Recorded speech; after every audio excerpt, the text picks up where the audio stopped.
Hello and welcome to the Shoogly Shed. I'm Ewan. The episode today we're going to cover is the GS500 stock exhaust and what modifications I'm going to do to it. This is the stock exhaust. So you've got the headers, the collector and the muffler at the end here, the end can. It is really heavy, so there's a good bit of weight to lose here and also a little bit of aesthetics going on when we make this look a little bit nicer. First thing considering is chopping it basically there. What I did to my other GS, I'll show you in a second, is I chopped it and put a link pipe on and then have a little Delkevich end can. Super simple modification. And I think probably that's the way I'm going to go with this one as well, but I'm kind of undecided. So this is my current GS exhaust setup. We've got the Delkevich end can, this little stainless link pipe clamped onto the bottom pipe there going into the collectors and up the headers into the engine. So I mean, I think it makes the bike look a lot nicer. I might be chucking a picture where you can see it properly, but I kind of feel like I want to do something a little bit more interesting because this build, the whole build has been a little bit more interesting, so I'm kind of undecided if this is the way to go. It's very simple, or whether or not I can do something a little bit more interesting, a bit more outrageous. I'm kind of stuck with this as the exhaust mount. That was the original intention, was to do exactly what I did with the other GS, and I left this, this is a pillion peg support, I left this on with a hole for the exhaust to mount to. So I'm going to have to make use of this. I can't really change my mind now, so that is going to have to be where the exhaust comes out, or at least where the end can is held on. But perhaps maybe a little bit of the routing could be a bit different, or the end can, or try and avoid having a link pipe. Maybe I can extend the pipe just straight to the end can, so you don't have that extra addition of that length of steel. Something like that maybe. I have seen online people routing the exhaust directly through this gap in the frame and round the side of the engine and along like that, the sort of Scrambler style high mount exhaust. Which is kind of cool and I quite like it. However, it's a load of work and a load of welding that I can't really do, or at least it's a bit out of my ability right now, especially with a flux core gasless welder. So I don't know if that's really an option for this bike. Also, it is a real squeeze to get it in here, and to get the exhaust in you basically need to like weld it in position, which makes it a total nightmare for if you ever have to take it off. You can take this part of the frame off to get it in and out, but I don't know how you would do the other side, so I'm kind of thinking I'll probably steer away from that idea. The disadvantage of going with the stock headers is that they come under the bike, so you don't have much clearance under here. Not that this bike is really going to be a dedicated off-roader, in fact it's definitely not going to be a dedicated off-roader, but if you were going for that Scrambler style you wouldn't want an exhaust running under here because you have clearance issues. This bike I think more as a sort of, I guess I kind of go anywhere but within limitations, if that makes sense. You've got these big cool tyres on them, so you can go up some gravelly lanes and that sort of thing, but I don't think you're going to be piling this thing through any river rapids or anything like that. So I'm not overly concerned about the ground clearance issues, so I probably will still run the exhaust under the bike. I think essentially the thing to do is to get the headers and the pipe just after the collector and chop it there, and then put it onto the bike and have a think about the routing for the end can, where the end can is going to go. Just because I think that when you actually see it on the bike you can start to visualise what it's going to look like, and you can see if there's any issues, any clearance problems, whether or not it's going to impact your rear sets and that kind of thing. So that's probably what I'm going to do first, is get the grinder out and chop this exhaust.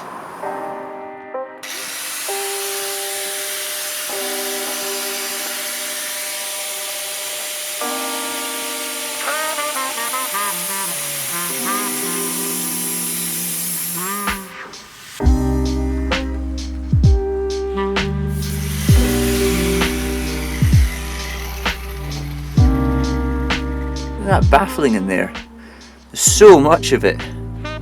It completely kills the sound from this bike.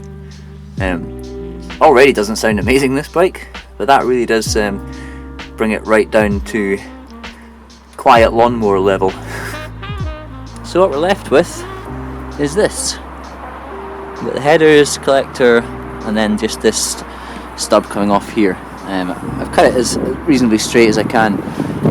It's essentially going to be more or less straight out parallel with the bike. So I'm going to see if I can try and get away without having any extra link pipe. Just because it's a wee bit neater just having an end can going straight onto this rather than having a big link pipe and that kind of thing, adding length to it. So that's my plan. See if I can find an end can or something that we can then modify this to make it fit.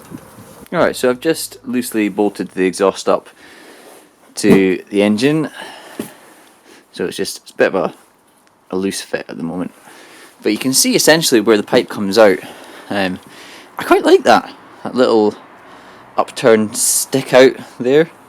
If it were an ideal world and there weren't MOT tests with noise level tests, that would be quite a cool end to it. Just like, boom, cut it there. We strap under here, and then that would be it. However, I am confined to the rules and the law. Therefore, it needs to have some kind of end can on it. Also, I'm not the most impressive rider, so having everyone turn to look at me is not the ideal scenario. So maybe a little bit quieter is probably the way to go. So currently the way the exhaust is, kind of cutting off at this slashed angle here, you can see that it kind of shoots off that kind of direction, which lines up quite nicely with the frame rail and lines up quite nicely with that bracket. So I think I'm quite happy with that, because that means that all I need to do is figure out an end can to either slot in or over this pipe, and then pretty much we're good to go. The only problem is, I stand up. The only problem is that it points in kind of this direction, which is sort of away from the bike. If I set my rule on it there, you get an idea for what I mean. So it points off in the wrong direction. So really, this just needs to be brought in off an angle about there, cut across like that, and that should bring that angle back round to meet onto the parallel of the bike.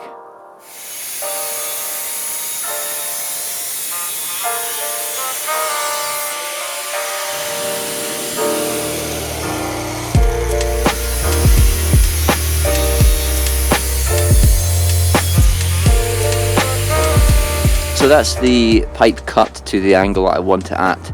I've held it up to the bike and it looks much better than the first cut, so really happy with that. What I need to do now is, this isn't a standard sized pipe, so a standard exhaust, slip-on exhaust wouldn't slip on or into that pipe. So I'll need to figure out a way of either widening or narrowing it to accept whichever end can I go for. Before I do anything to it, I need to decide on that end can and then make that fit this. Shouldn't be too difficult a problem, to be honest. It might just be literally, an inch of tubing welded on from one side that can accept the end can I choose. But yeah, basically I need to decide on an end can next before I can do anything else to this. As you can see, the rest of the exhaust is pretty corroded. It's just sort of surface rust, to be honest, and pitting. It doesn't go very deep. So hopefully with a big thick wire wheel I'll be able to take all of this off, and then I'm not sure, I might VHT paint it, or I may investigate getting it ceramic coated, depending on budget constraints really. It would be nice to get it all smartened up with the ceramic coating, get it blasted and stuff beforehand, so that would be cool, but I'm not 100% sure what I'll be able to pay for just now. But essentially this will all just be a black exhaust. So that's part one of my custom exhaust for the GS500. I say custom exhaust implies like pie cuts and cool things like that, kind of thing Struan did for his XS850. This is just exhaust modification. Is it still a custom exhaust? I guess it's, I don't know. If you've got an opinion on it, let me know in the comments. Either way, I've got a little bit of work to do to figure out what end can I'm going to put on it, and to figure out how to make that slash cut pipe at the end of my exhaust, accept that end can. So that's the next kind of thing I need to go and sit down and get my head around. Shouldn't be too complicated, but we'll figure it out. I've been working away in the background.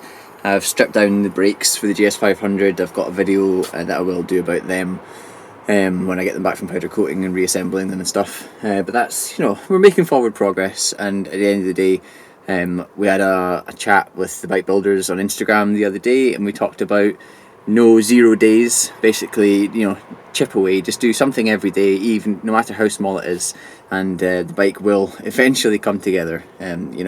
It can be quite sort of demotivating when you feel like you haven't done a lot, or the little jobs you do take forever, and weeks go by and you don't feel like you've actually made any progress. But building a bike is a labour of love, and we'll get there in the end. I also wanted to give a shout out to the amazing people who have sent me stickers for my toolbox. It's getting there, it's nice and filled. So I've got a few blank spaces and along the front as well, so if anyone's got any stickers and want to do a swap, let me know on Instagram. Just send me a wee message. I've got a bunch of Shoogly Shed stickers I can send your way in exchange for some of yours, so keep that going, that would be cool. Anyway, I've yammered on enough now. Give me a like, leave me a comment, and make sure you subscribe to the Shoogly Shed channel. As I say, it is really important to help the channel build and grow, so that would be cool. Thanks very much if you've already subscribed, and I will see you in the next episode, I hope. Goodbye. Outro health and safety message. Wear eye protection, ear defenders, and a mask when you're using a grinder. They do create a lot of dust and sparks that are no good for your eyes and no good for your lungs.